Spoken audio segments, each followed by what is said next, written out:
बिस्मिल्लाहिर्रहमानिर्रहीम। नूर बही नाजरीन की जानिब से ये सवाल पूछा गया है कि कपूर खाना कैसा है, इसलिए कि बाज़ लोग बड़े शौक़ से इनको तनावुल करते हैं और बाज़ारों के अंदर भी टकाटक करके इनको पकाया जा रहा होता है और लोग बड़ी फजीलत बयान कर रहे होते हैं। तो याद रहे कि अहनाफ के नज़दीक कपूर खाना मकरूह तहरीमी है और बास ने तो इसको हराम भी करार दिया। दरअसल इसकी असल अल-मुजमुल औसत की वो रिवायत है जिसको हज़रत अब्दुल्लाह इब्न अब्बास रज़ी अल्लाह ताला अन्हो रिवायत करते हैं।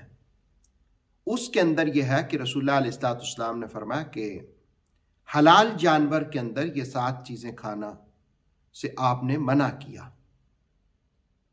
उन 7 में से एक कपूरे भी हैं और बाकी दमे मसफू भी उसमें शामिल है, यानी बहता हुआ खून, फरज यानी मादा की पेशाब का, ज़कर यानी मुज़क्कर के पेशाब का रास्ता, कपूरे और मसाना यानी जिसको आप पेशाब की थैली कह लें, और गद्दा खून बस्ता की गुठली, पित्ता, ओजड़ी, ये सारी चीज़ें शामिल हैं जो हलाल जानवर के अंदर भी खाना मकरूह तहरीमी है। मकरूह तहरीमी का मतलब यह है कि यह हराम से करीब हैं, फलिहाजा इनको खाने से परहेज़ करना चाहिए।